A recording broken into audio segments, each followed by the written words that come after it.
자, 여기서는 첫 번째 그 실험 불안에 대해서 나왔네요. 그죠? 첫 번째 문장 보고 중심 문장이나 핵심어 또 확인해 봅시다. 자, 실험 전날 밤 재영이는 시험지에 있는 글씨를 제대로 읽지 못하고 빈 종이로 답지를 내는 게 꿈이었는데 같은 반 시우리는 시험을 보기 직전에 식은땀을 흘리며 배가 아팠다. 시험 시간이 되면 재영이나 시우리처럼 많은 학생들이 심리적 그리고 신체적 고통을 느끼곤 한다. 왜 이런 일이 발생하는 것일까 하면서 여기서는 시험 기간에 이런 이제 불안을 느낀다라는 거죠. 여기가 중심 문장이고 핵심어는 심리적 신체적 고통이에요. 어떤 일을 앞두고 불쾌한 일이 일어나거나 위험이 닥칠 것처럼 느끼는 정서적인 상태를 우리는 불안이라는데요.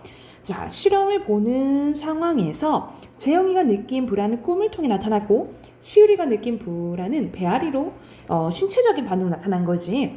재영이나 시우리처럼 시험을 앞두거나 시험을 치른 상황에서 학생들이 느끼는 불안은 시험 불안이라고 하며 시험 불안은 정신적, 행동적, 신체적 반응을 다 포함한대요. 그래서 여기서는 시험 불안의 뜻 나오네. 그리고 핵심어는 시험 불안입니다. 그리고 앞에 불안도 그래서 여기서는 불안과 시험 불안의 개념이고요. 그렇다면 시험 불안은 시험 결과에 어떤 영향을 미칠까? 한 연구 결과에 따라 연구 결과가 나오네. 시험 불안을 느끼는 사람이 시험을 본 경우 그렇지 않은 상태의 사람이 시험을 본 것보다 점수가 9점 이상 낮은 것으로 나타났대요. 자신의 능력이 평가된다고 여겨지는 상황에서의 높은 시험 불안이 시험을 보는 학생들에게 영향을 미친 거다라는 거야. 그렇다면 이러한 시험 불안은 꼭 없어져야 하는 것일까라는 내용이 나오네요. 그래서 여기서는 연구 결과 이제 나와 있죠. 여기가 중심 문장이고요. 핵심어는 시험 불안이에요. 그리고 옆에 빈칸 시험 불안. 시험 불안의 부정적인 영향입니다. 많은 사람들에게 불안은 제거하거나 극복해야 할 부정적인 것으로 여겨지는데요. 하지만 불안은 스스로에게 위험 신호를 보냄으로써 그에 대비할 수 있도록 준비시키는 신체 반응 중에 하나입니다. 또한 적당한 불안과 긴장은 평소와는 다른 상황에 적응하려고 하는 몸의 가장 기본적인 반응인데요. 이러한 불안은 잘 조절하기만 하면 집중력을 높여 좋은 결과를 내는데 도움을 주기도 한데, 그래서 여기서 중심 문장은 마지막 문장이에요. 그리고 핵심어는 불안. 시험 불안도 마찬가지입니다.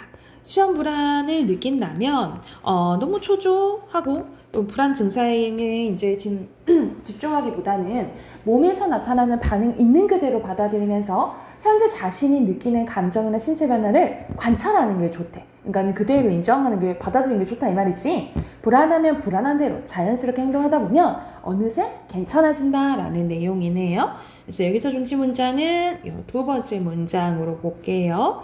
그리고 핵심어는 시험 불안. 자, 1번에 공통적인 거 불안이죠. 2번에 알맞지 않은 거 몇 번? 여기서는 반대되는 개념 없죠? 3번. 3번에 5번. 그리고 4번에 알 수 없는 건요? 5번이고요. 5번에 지역에게 할 말은 그대로 자연스럽게 받아들이는 말을 해야 되지. 3번이겠죠? 자, 두 번째 것도 봐봅시다. 여기서는 예술과 관련된 거네요. 자, 첫 번째 문단 보면 일정한 시점에서 본 공간과 물체를 눈으로 보는 것처럼 멀고 가까움을 느낄 수 있도록 종이와 같은 평면에 표현하는 것을 원근법이라고 합니다. 그래서 여기서는 원근법의 개념 나와 있네요. 원근법은 동양의 산수화나 서양의 풍경화를 그릴 때 매우 중요한 역할을 했는데요. 그렇다면 이 동양과 서양의 원근법의 차이점은 무엇일까 하고 문제게 했네. 그래서 여기서는 원근법의 개념이고요. 서양의 원근법은 크게 색채 원근법과 선 원근법을 나눠 설명할 수 있는데, 색채 원근법은 가까이 있는 것에는 빨간색을, 먼 곳에 있는 것에는 청색을 칠하는 등 색의 심리 효과를 이용한 것이래요.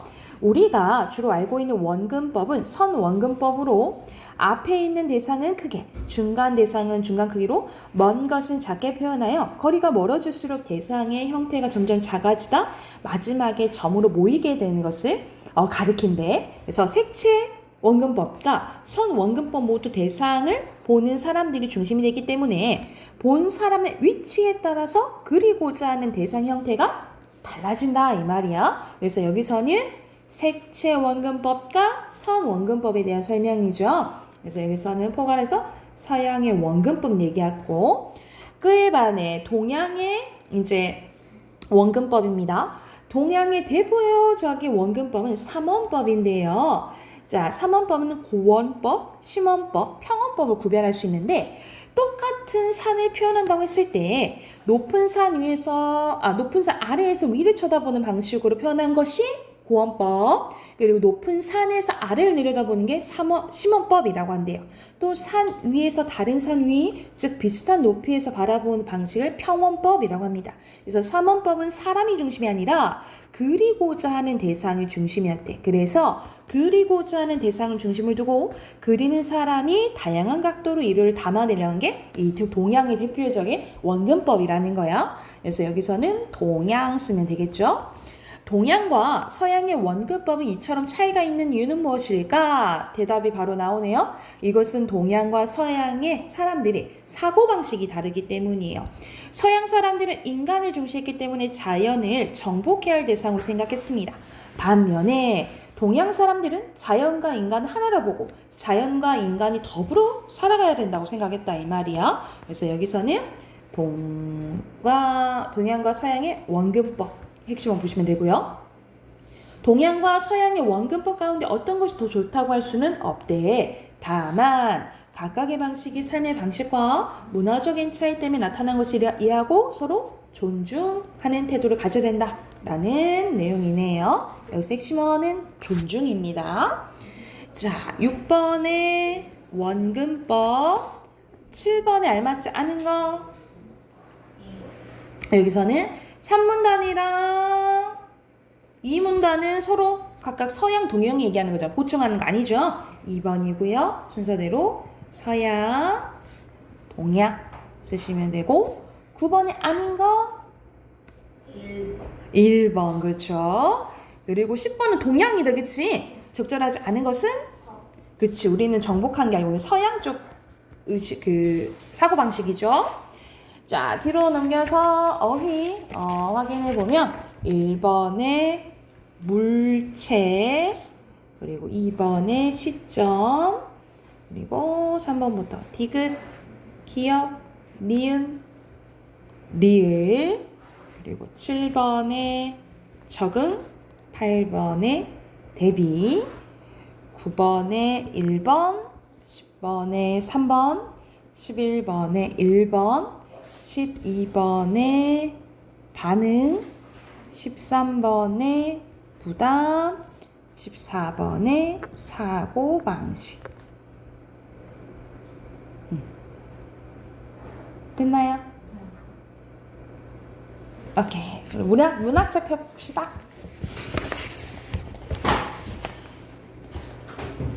문학책 우리 저번에 이론만 하고 소설 예시는 안 봤네요. 102쪽 펴시면 돼요.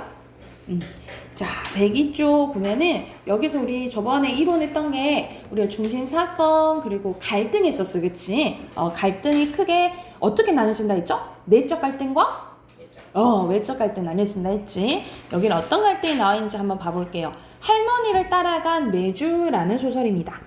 자, 나가 나와요. 나는 부모님과 할머니와 함께 아파트에 살고 있는데요. 할머니는 무엇이든 현대식으로 간편히 하려는 어머니를 못마땅히 여기며 많은 양의 송편을 직접 만드는 등 나의 어머니와 갈등을 겪고 있습니다. 말 그대로 고부 갈등이 있는 거지, 그치? 그러니까는 약간 할머니는 전통적인 가치관을 갖고 있다면 이제 엄마는 현대적인 거죠, 그쵸? 며칠 후 엄마가 몸이 안 좋다고 일찍 들어온 날이었다. 내 방에서 숙제를 하고 있는데 못 박는 소리가 났대요. 곧이어 엄마의 놀란 목소리가 들려왔대요. 아니 어머니 뭘 하시는 거예요? 나도 밖으로 나가봤는데 할머니가 베란다에 의자를 놓고 그 위에 올라가 있었다. 그러고는 또 하나 못을 박는 거예요. 창문 문틀 위에 나란히 못을 박혀 있었다는 거죠. 매주 매달아 놓으려 그려 하면서 어머니 그런데다 못을 박으시면 어떡해요? 매달아 놓을 때가 마땅치 않아서 그러지. 매주 하나 매달아 놓을 때까지 없는 짓 것이 어디 있냐냐? 무엇을 그 놈의 짓 것이기요? 하면서 할머니는 못을 또 하나 막 들어서 박았대. 그걸 보는 엄마는 입을 앙 다물고 눈을 한번 꼭 감았다 뜨더니 떨리는 목소리로 외쳤대요. 아니 매주만 중요하고 집거를 아무렇게나 돼도 괜찮단 말씀이세요? 할머니는 그제야 엄마를 보면서 뭐요? 집골? 그럼 내가 이 집골을 망치고 있단 말이요? 몸 몇 개 박는 게 집골이 망치란 걸 말이야? 하면서 할머니는 눈을 부릅뜨고 놓여 어쩔 줄 몰라 했대. 나는 무서웠다. 엄마가 이렇게 할머니에게 대드는 건 처음 보았대. 엄마는 울상을 지며 말했다. 그러니까 매주 만들지 마시라고 그랬잖아요. 라고 이제 얘기를 하는 거야. 뭐시여? 매주를 만들지 마라? 네가 지금 매주 만드는 거 도끼나면서 그런 말 하냐? 손가락 하나 까딱 안 하고 만들지 말란 소리만 하면 다요? 하면서 이런 식으로 얘기를 해요. 그래서 여기서는 할머니와 이제 엄마의 계속 위축할 때 드러나죠. 그쵸? 그것을 이제 관찰하는 나가 나와요. 그래서 이거는 시점이 1인칭 관찰자 시점이에요. 1인칭 관찰자 시점 써놓으시면 되고 요즘 아파트에서 그런 거 만드는 사람이 몇이나 된다고 그러세요? 너는 안 먹고 살래. 아무리 아파트기로서니 사람이 할 일을 하고 살아야지. 그래 아파트 살면 장을 다 사 먹어야 한단 말이요? 그만두세요. 어머니 옛날 방식을 고집하시니 하면서 자 이게 이제 원인인 거지. 말 그대로 가치관 차이 때문에 갈등이 발생하게 됐다라고 생각하시면 돼요. 엄마는 돌아서서 안방으로 갔대. 할머니는 속이 상한 지 한참이나 그대로 서 있었다. 나는 조심스럽게 할머니를 불러보았다. 할머니는 그제서야 내 얼굴을 보더니 혼잣말같이 중얼거렸대. 시상이 아무리 달라졌어도 달라지지 않는 것이 있는 법이요. 그렇지 하면서 이거는 이제 할머니 생각인 거지. 그러고는 박아놓은 못에 매주를 걸었대요. 매주는 창고 문 앞에 주렁주렁 매달렸는데 못에다 걸 수가 없어서 빨래 건조대에도 매달았대요. 그래서 여기서는 가치관 차이로 말 그대로 이제 갈등이 나오는데 엄마와 할머니 이제 갈등이 나와 있다라고 보시면 돼요. 그래서 중심물은 엄마와 할머니 쓰시면 되고 배경은 아파트, 베란다. 구체적으로는 아파트 이제 베란다 쓰시면 되고요.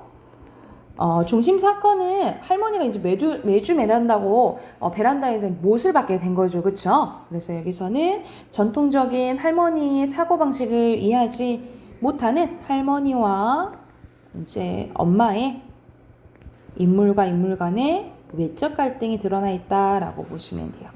그래서 이 소설의 주제는 가치관의 차이로 인한 세대 갈등이라고 보시면 됩니다. 됐을까요? 뒤에 세 문제 바로 풀어보세요.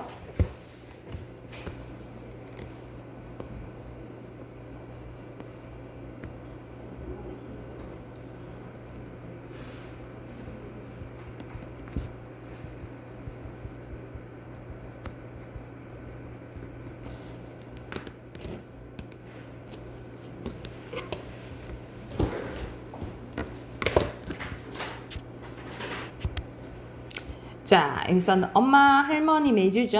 2번에 알맞지 않은 거? 4번. 오케이, 4번. 3번에? 2번. 오케이. 자, 두 번째 것도 가봅시다. 여기서는 현덕의 나비를 잡는 아버지라는 또 작품이네요. 이것도 시간적 배경은 조금 예전이라고 생각하시면 될 것 같아요. 자, 내용 봐보자.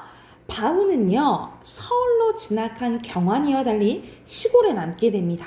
경환은 졸업 후 할 일 없이 나비와 놀고 있는 바우를 보게 되고 바우에게 나비를 달라고 하는데요. 심술난 바우는 경환의 말을 못 들은 채 하며 나비를 날려보냅니다. 화가 난 경환은 바우의 참외밭을 다 밟아버리고 경환과 바우의 싸움은 경환이와 바운의 갈등으로 번진다. 어른들의 이제 싸움으로 번지게 된 거야. 그리고 어머니는 경환이 집 안주인이 꾸중꾸중하더라는 거, 그리고 바우가 나비를 잡아가지고 와서 경환이에게 빌지 않으면 내년부터 땅 얻어 붙일 생각이나 말라더란 말을 옮기며 또 바우에게 어서 나비 잡아가지고 가서 빌어라 빌어. 그러니까는 경환이네가 지금 더 부자인 거죠. 그리고 이제 바우네가 이 경환이한테 땅을 빌려가지고 농사를 지는 소작농인 거야, 말 그대로. 그래서 말 그대로 경환이네가 바우네가 지금 을인 상황인 거지, 그치? 그래서 바우한테 너 빨리 가서 사과해라 라고 하는 내용이에요. 그래서 어머니의 말은 들은 바우는 집을 나갔다가 해가 저물 때가 되어서야 집에 돌아옵니다. 나빈 잡아갔지? 바우는 고개를 숙인 채 묵묵합니다. 아버지는 기가 막힌 듯 잠시 건너다 보다가 언성을 높입니다. 이때껏 나가서 뭘 했어 임마? 간봄에 늙은 아비가 땅 얻어 붙이냐고 같이 내 다스덩을 네 놈을 또 봤지? 카트간데 너까지 말쓴 게 뭐냐? 어서가지 빌지 못하겠어? 아버지는 담뱃대 끝으로 바우의 수글머리를 찌를 듯 겨눕니다. 그러는 대로 바우는 무춤무춤 피할 뿐 조금 더 걸음을 옮기려 하지 않습니다. 그래도 네 고집만 싫대냐?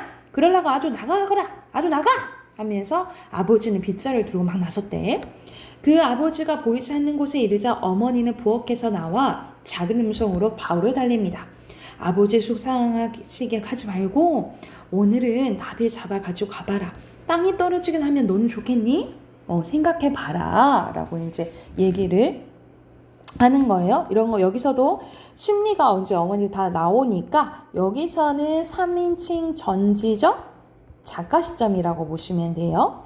바우는 여전히 말이 없습니다. 어머니는 그것을 바우가 순종하는 뜻으로 여긴 모양 부엌에서 아침을 차리기 분주합니다. 얼른 밥 차려줄게, 먹고 나가봐. 그러나 바우는 어머니가 밥상이 날라오기 전에 자기가 먼저 슬며시 집 밖으로 나갑니다. 밥을 10개를 굽는 한이 있더라도 그 경환이 앞에 나비를 잡아가지고 가서 머리를 숙이기 무엇보다 싫었던 거야. 말 그대로 이제 자존심 있잖아, 그지? 아들의 그만한 체면을 보아줄 줄 모르고 자기네 요구만 고집하는 아버지가, 그리고 어머니까지 바우는 무척 야속했대. 그리고 화도 났대요. 노여웠다는 거죠. 산을 좀 더 내려와 바라볼 때 경환이 본 것은 어린이 분명했는데, 여기서 이제 경환이 시점으로 나오네. 경환이란 놈이 저희 집 머슴을 시켜 나비를 잡게 하는구나 하면서, 그리고 바우는 또 한 번 같은 웃음을 웃습니다. 그러니까 경환이로 본 것은 그것은 어른이 분명이다. 여기서는 바우가 봤을 때 누가 나비를 잡고 있었다라는 거죠. 누가 경환이 시켜가지고 잡고 있구나 이렇게 본 거죠. 자, 바우는 산을 내려 맞은편 언덕 위로 올라섰습니다. 그리고 가까운 거리에서 메밀밭으로 내려봤을 때 그는 놀라버린 입을 다무지 못했는데, 경환이 집 머슴으로 본 사람이 다름 아닌 자기 아버지였다는 거야. 아버지는 농립을 벗어두고 나비를 쫓아 엎드렸다 일어섰다 하며 그 똑똑지 못한 걸음으로 밭두렁을 지척지척 돌고 있었대요. 바우는 머리를 얻어맞은 듯 아래를 바라보고 섰다. 그러고는 갑자기 언덕모래 비탈에 지르르 미끄러져 내려가며 그렇게 빠른 속력으로 지금까지 잠겨있던 어두운 마음 벗어나 그 아버지가 무척 불쌍하고 정답고 그 아버지 위해서는 어떤 어려운 일이든지 못할 것이 없을 것 같고, 바우는 울음이 터져 나오려는 것을 마음을 가슴 가득히 참으며 언덕 아래 메밀밭으로 내려가면서 아버지 불렀다는 거죠. 그러니까는 자기 이제 자존심에 계속 사과를 안 갔잖아, 그치? 근데 이 나비를 몰래 잡고 있는 아버지를 보니까 되게 속상하고 아버지가 불쌍하고 그런 마음이 든 거죠. 그래서 내가 해야겠다, 이제 그런 마음을 먹게 된 장면이라고 보시면 돼요. 그래서 여기서는 중심 인물은 바우의 아버지고요. 그리고 배경은 바우네 집에서 메밀밭으로 이동이 나오죠. 그리고 여기서 갈등은 이제 부모님과 바우의 갈등이 나오죠. 근데 결국 바오가 이제 아버지를 보고 마음 이제 보초먹고 끝나게 되는 이야기라고 보시면 돼요. 그래서 주제는 두 가지 쓸게요. 자식에 대한 아버지의 따뜻한 사랑,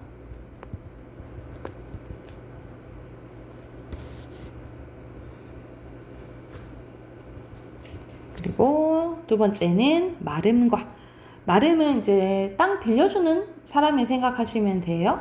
처음에는 우리 마름하면 원래는 땅 주인을 지주라고 하고 거기 땅 주인한테 그 땅을 빌려서 농사를 짓는 사람 소작농이를 하거든요. 근데 지주는 땅 많을 거 아니겠지. 그러면 땅을 다 관리하기가 힘들겠죠. 그래서 그 사이에 관리하는 사람을 마름이라 했는데 나중에는 거의 이 마름이 땅 이제 주인 노릇을 많이 했다 이렇게 생각하시면 돼요. 그래서 마름과 소작농의 갈등까지 써놓으시면 될 것 같아요. 주제 쓰고 밑에 네 문제 볼게요.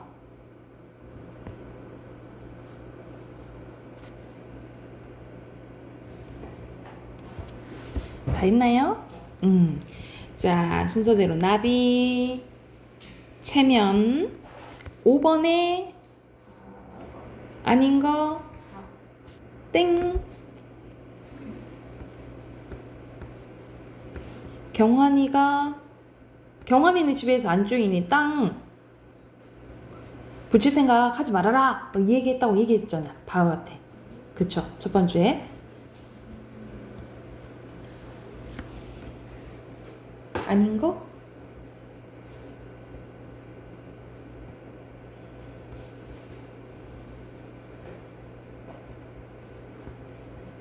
다 맞는 거 같아? 여기서는 1번이에요. 아버지는 경환이는 머슴은 아니요. 소작농이지. 머슴 되기로 한 거 아니에요? 뭐 하고 있었어? 머슴인 줄 알았는데 아버지였잖아. 그치? 그 대신 바오 대신에 뭐 하고 있었어? 나비 잡고 있었던 거죠? 이해됐나요? 그 다음 6번에 1번.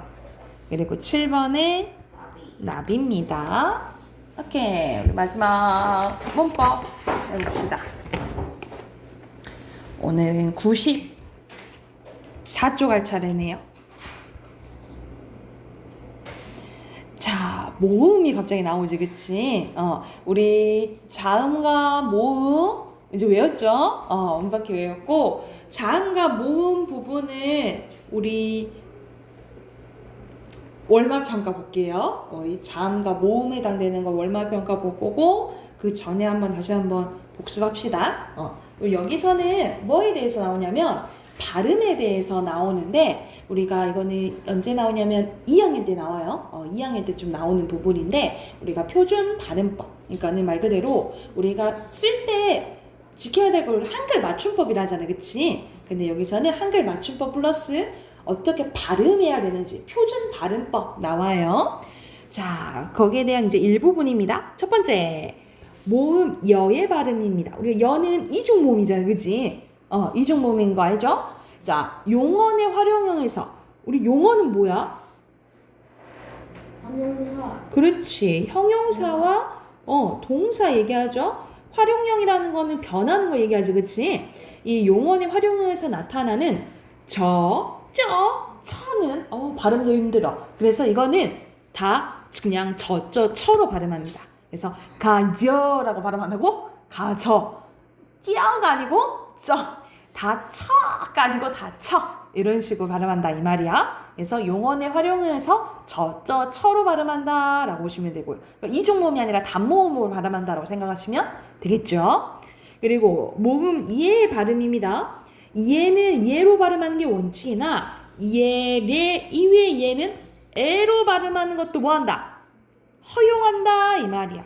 허용한다 라는 것이 원칙은 이해지만 에도 가능이라고 생각하시면 돼요. 이거는 무조건 이해절이야. 이해절 차례. 근데 이거는 해도 되지만 해 개도 되지만 개도 된다 이 말이야. 이해됐나요? 그래서 이건 허용해준다 라고 보시면 되고, 자, 중요한 게 이 의 발음입니다. 이중모 의 발음이에요. 자, 이거 잘 봐야 돼. 별표. 여기 별표 의가 많이 나오는데, 자, 자음을 첫 소리로 가지고 있는 의는 무조건 이로만 발음해야 돼요. 자음을 첫 소리로 가지고 있는 의는 봐봐. 이거는 앞에 니은 있잖아, 그치? 그러면 얘는 무조건 이로 발음해야 돼. 이. 무조건 이로 발음해야 되고, 그리고 의로 시작하는 의는 무조건 의로만 발음합니다. 의사 이렇게 된다는 거죠. 의사. 그리고 단어의 제일 앞에 있는 의는 의로 발음하는 것이 원칙이나, 만약 제일 앞에 있는 의가 아니야, 그러면 뭐도 가능? 이도 가능인 거야. 봐봐, 이거는 첫 번째 글자가 아니죠. 첫 번째 글자가 아닐 때는 원칙은 의지만 이도 가능하다 이 말이에요. 그리고 하나 더, 조사의는 관형격 조사 얘기하는 거예요. 이것도 의로 발음하는 것이 원칙이나 뭐도 가능? 애로 발음하는 것도 허용합니다. 그래서 우리 의도 되지만 뭐도 가능? 우리 애도 가능한 거예요. 그래서 가장 많이 나온 게 뭐냐면, 승찬아 이거 써볼까? 어떤 단어가 나오냐면 민주주의의 의가 많이 나오지, 그치? 의가 많이 나오지. 자, 그럼 이거는 발음할 수 있는 모든 경우의 수를 이제 찾아보는 거야. 자, 민주주의 했을 때 이 의는 어떻게 발음해야 될까? 원칙은 의겠죠. 원칙은 의겠죠. 근데 뭐도 가능? 첫 번째 글자가 아니니까 이 가능, 그치? 이거는 조사의예요. 조사의는 의가 원칙이지만 뭐도 가능? 그렇지, 애도 가능한 거야. 여기서 의 했을 때는 의미 있다. 의는 첫 번째 글자니까 이건 뭐만 가능? 이거는 의만으로 발음해야 돼. 근데 이건 첫 번째 글자가 아니니까 뭐도 가능? 그렇지, 이도 가능. 그래서 경우의 수가 총 몇 개? 8개 나와요. 오케이. 그래서 가장 요 예시가 많이 나온다라고 기억을 해두시면 될 것 같아요. 그래서 여기가 의 발음. 그래서 의 발음하는 게 가장 많아요. 다시. 자음을 첫 소리를 가지고 있으면 무조건 뭐로 발음? 이로 발음이야. 무조건 이로 발음. 그리고 자음이 없는 의면 무조건 의로 발음하고, 만약 첫 번째 글자 의가 아니다, 그러면 이로 발음하는 건 허용. 그리고 조사의는 뭐도 허용? 그렇지. 애를 발음하는 것도 허용해준다라고 보시면 돼요. 그러면 밑에 있는 문제 바로 풀어볼까요? 풀고 답 확인해볼게요. 밑에 있는 거 선생님이 다 알려줘 버렸네.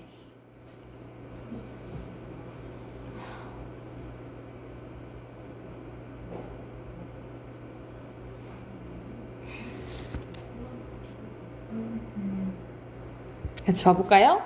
자, 여기서는 얘네들은 다 어로 발음하라 했고, 그리고 얘는 뭐도 허용? 애 발음하는 것도 허용. 그리고 의는 무조건 의로 발음해라 했고, 만약 자음이 오면 이로 발음하라 했죠. 그리고 실제 발음 다 쓰면요, 이거는 무조건 리에로 발음해야 되고, 연개도 되지만 뭐도 돼? 연개. 그리고 게이름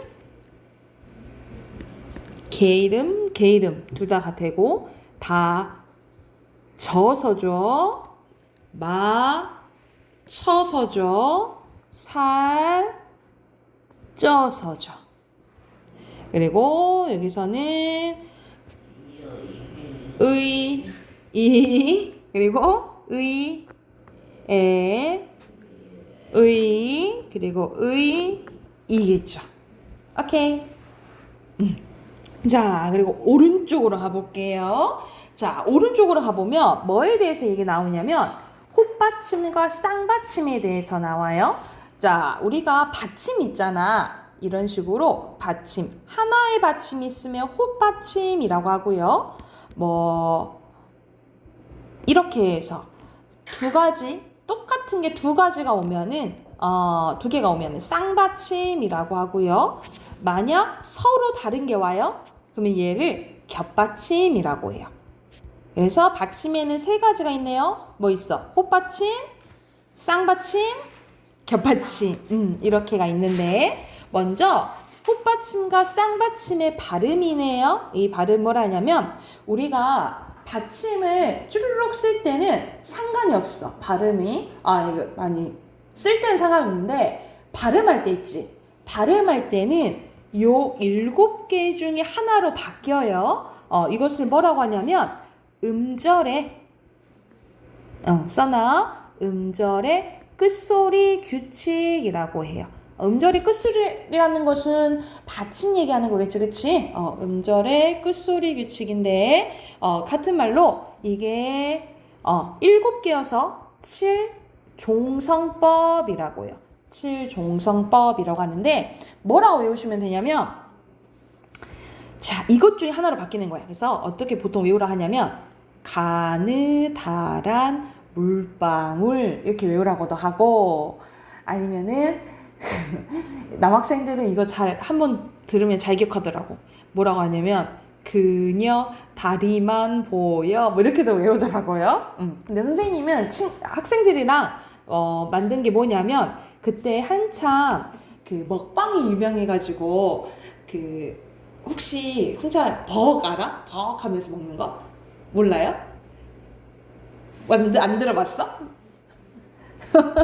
안 들어봤어? 그래서 옛날에 그게 유행이었거든. 그래가지고 어떻게 만들었냐면 애들이랑 그날도 라면 뭐 이렇게 뭐 만들었거든요. 아니면은 그날 드라마 봤어 뭐 이런 식으로 만들었거든. 근데 보통 외우는 게 그냥 가느다란 물방울 이렇게 외우라고 해요. 그래서 우리가 쓸 때는 상관이 없어. 쓸 때는 상관이 없는데 이것 중에 우리가 발음할 때는 이것 중에 하나로 바뀌어요. 이것을 뭐라 한다고? 음절의 끝소리 규칙, 같은 말로 7종성법이라고 하고, 가느다란 물방울 이렇게 외우시면 돼요. 그래서 봐봐.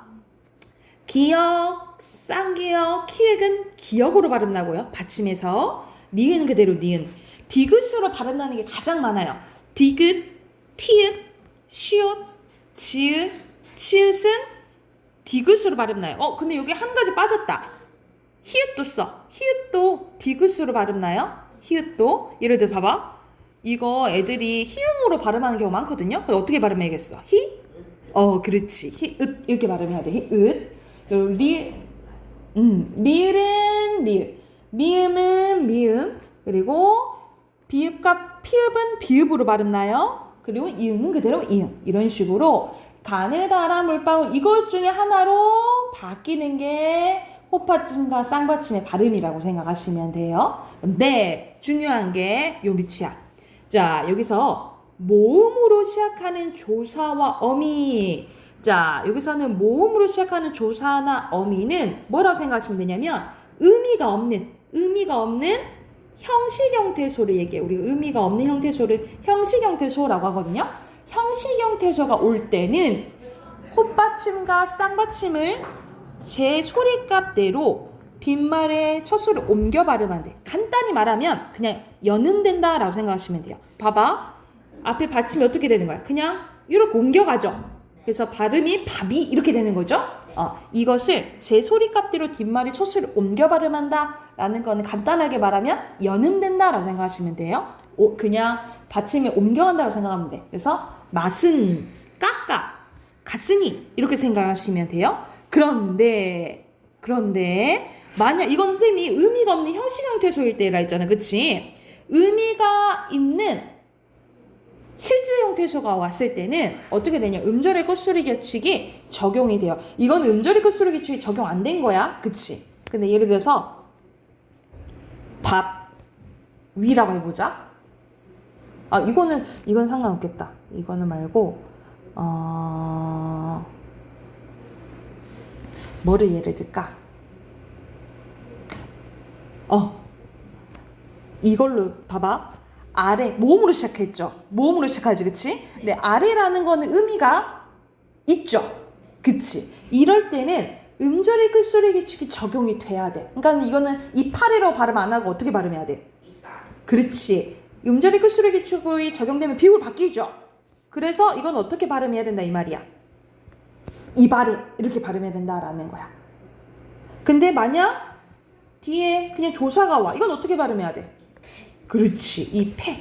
그러니까 뒤에 의미가 있는지 없는지에 따라서 만약 뒤에가 의미가 있으면 음절의 끝속이 적용이 되고 연음이 되고요. 만약 뒤에 의미가 없는 형식 형태에서 바로 오면 그냥 연음된다라고 생각하시면 돼요. 이해됐나요? 그거에 대한 설명이 밑에 나와 있어요.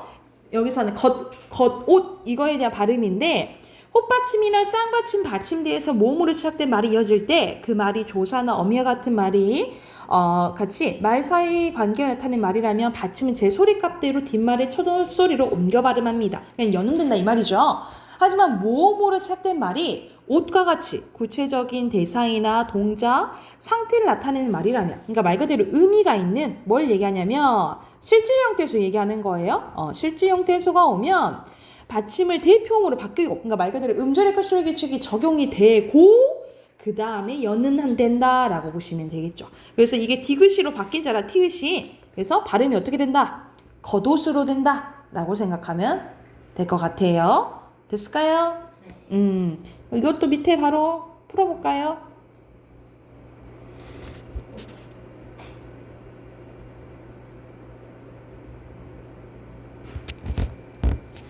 맞나요? 네. 이건요? 아니에요. 저 아니죠? 바꾸지 않는다 했죠, 그쵸? 네. 오케이. 디귿, 비읍, 기역이고요. 꽃, 꼬, 칠, 그렇지. 역, 이렇게 역해야, 케어예요. 역해야. 그냥 연음돼서. 뒤에 이거 의미가 없어요? 그러니까 연음돼. 역해야 이렇게 발음해야겠죠. 아침 역해야 그쳤다. 이렇게 해요. 됐나요? 자, 뒤로 넘기면 우리가 서로 다른 자음이 오면 겹받침이라고 해요. 이 겹받침은 또 어떻게 발음되냐? 둘 중에 하나만 발음해요. 둘 중에 하나만 발음하는데 앞에 걸로 발음될 때가 있고 뒤에 걸로 발음될 때가 있어. 근데 이거는 그냥 예시로 기억하시면 될 것 같아요. 왜냐하면 우리가 이거 다 이렇게 대부분 읽을 수 있잖아, 그치? 그래서 예시로 기억하면 되는데 자, 먼저 기역시옷입니다. 기역시옷은 기역이에요. 목, 너 이걸로 생각하면 되고 니은, 지읒, 니은, 히읗은 니은이에요. 안따, 안타 이렇게 되는 거고요. 리을, 시옷, 리을, 티읕, 리을, 히읗은 리을이 원칙이에요. 네, 여기서 외골, 외골, 할다, 달타 이렇게 되고 그래서 뭐 자기밖에 이렇게 모르는 사람을 외골수 뭐 이렇게 얘기하거든요. 그리고 비읍시옷은 비읍으로 발음나요. 가엾다. 그리고 리을 비읍은 리을로 발음될 때도 있고 비읍으로 발음될 때 있는데 원래 원칙은 리을이에요. 리을 비읍 여기 표시. 자, 여긴 좀 외울 게 있는데 리을 비읍은 원래는 원칙이 리을이에요. 그래서 자, 이거 넓다라고 발음하는 애들이 많은데 넓다예요. 넓다. 넓다야. 넓다 여덟이야. 그런데 예외적으로 비읍으로 발음나는 게 있거든요. 이건 외우셔야 돼요. 이 비읍으로 발음나는 게 4개가 있어. 첫 번째 밥다, 넙죽하다, 넙둥글다, 하나 더 넓적하다. 이렇게 4개는 비읍으로 발음나요. 자, 답다, 넙죽하다, 넓적하다, 넙둥글다. 이거 4개는 뭐로 발음난다고?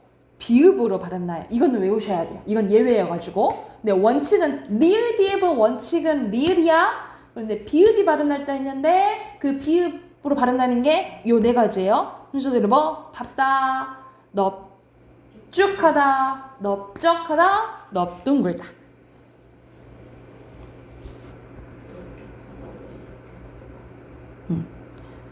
됐을까요? 그리고 밑에 리을 미음은 미음으로 발음 나고요. 리을 피읍은 비읍으로 발음 나요. 그래서 대표 중에 읍다예요. 읍다.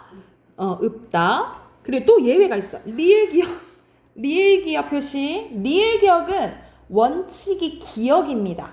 기억으로 발음 나요. 그래서 대표 중에 흑, 익다, 막다예요. 막다야. 익다, 막다. 그런데 만약 용언의 어감 끝에 기억이 오잖아요? 그러면 리을로 발음돼요. 그래서 자 아까 전에 이거 읽다라고 발음했잖아요. 그치? 근데 뒤에 기억이 오면 읽고 이렇게 발음돼요. 읽고.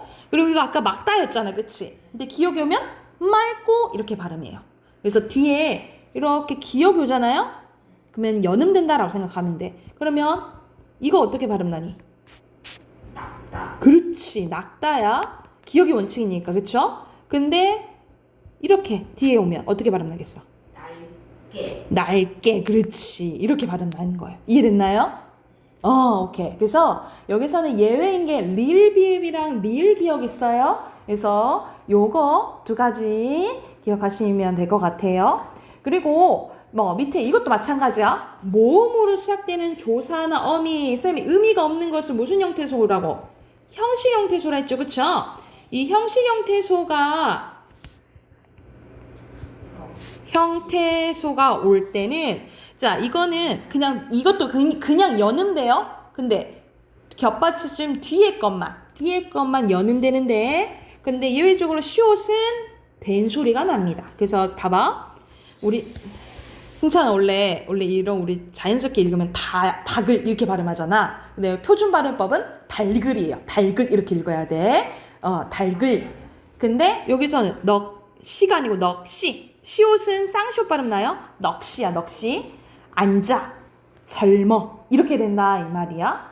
그런데 이것도 똑같았겠죠. 만약 겹받침 뒤에 의미가 있는 실질 형태소가 와. 그러면 둘 중 하나 탈락돼야겠죠? 이건 어떻게 발음나? 닭으로 발음나죠? 그러니까 이건 결과적으로 어떻게 발음나야 돼? 닭이 이렇게 발음해야겠죠. 닭이 이런 식으로. 그래서 만약 의미가 없는 형식 형태소가 있으면 그냥 연음이 되고 의미가 있는 실질 형태소가 됐을 때는 둘 중에 하나가 탈락되고 그 다음에 연음된다라고 생각하시면 될 것 같아요. 이해됐을까요? 그러면 밑에 문제 풀고 마무리 해볼게요.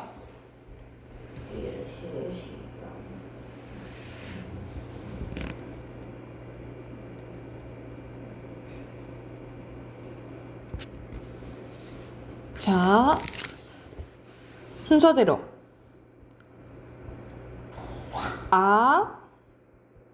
뒤, 니은 아니에요? 응? 저 니은 아니에요? 앞자음이니까 니은자음 발음한대? 이상한데?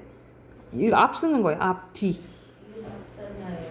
니은자음으로 발음한다? 이상한데요? 그리고 할고 말겠다 밥자 읍기도. 그래서 갑 비음 맞고 살마죠 X. 오케이? 책은 여기까지 우선 합시다.